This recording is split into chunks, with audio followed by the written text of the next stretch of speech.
Bismillahirrahmanirrahim. Assalamualaikum warahmatullahi wabarakatuh.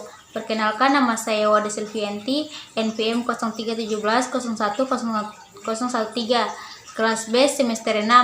Pada video ini, saya akan menjelaskan 2 poin.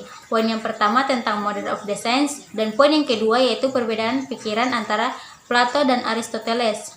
Oke, kita masuk pada poin yang pertama, yaitu istilah filsafat sebagai Mother of the Science. Sebelum kita masuk pada istilah filsafat sebagai Mother of the Science, maka terlebih dahulu kita mengetahui apa sih itu filsafat. Nah, jadi menurut saya, filsafat adalah gabungan antara pengetahuan, penyelidikan, dan cara berpikir kritis seseorang. Mother of the Science artinya induk ilmu atau ibu ilmu. Lalu kenapa filsafat disebut Mother of the Science? Jawabannya karena filsafat berjasa melahirkan berbagai ilmu dan kajian, baik ilmu sosial maupun ilmu alam, dan mempengaruhi cara pandang manusia pada peristiwa di alam semesta.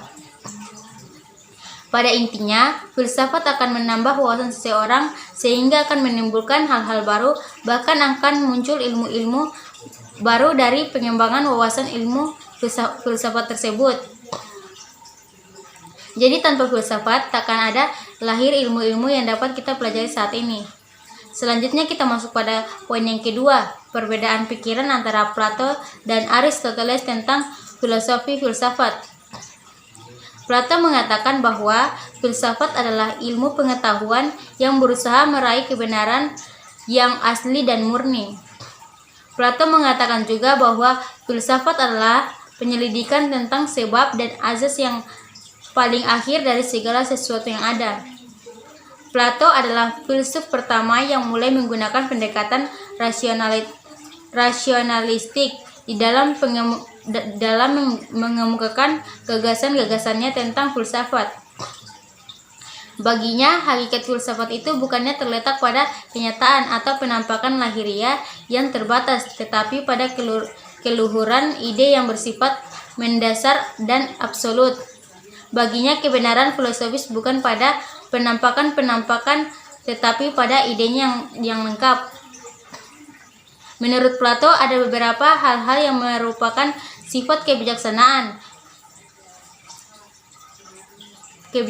filosofis, yaitu pertama, kebijaksanaan atau pengetahuan filosofis harus tahan menghadapi ujian kritis. Kedua, metode yang digunakan adalah dialektik, di mana filsafat berkembang dengan pendapat atau pengandaian yang diuji secara kritis.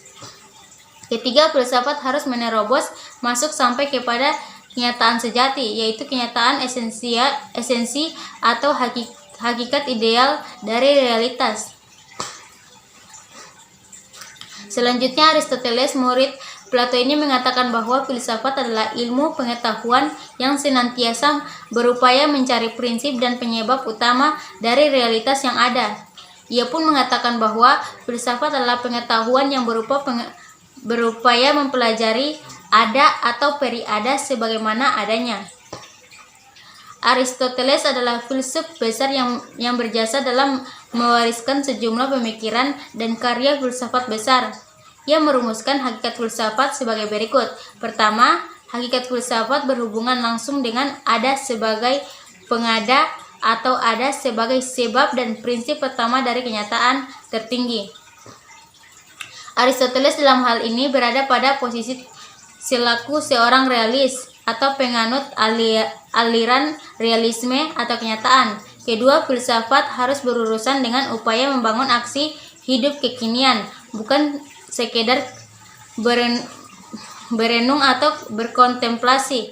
Ketiga, filsafat harus mendorong pada aksi praktis, bukan sekedar penalaran spekulatif, tetapi harus mendorong pada pengalaman dan pengamalan.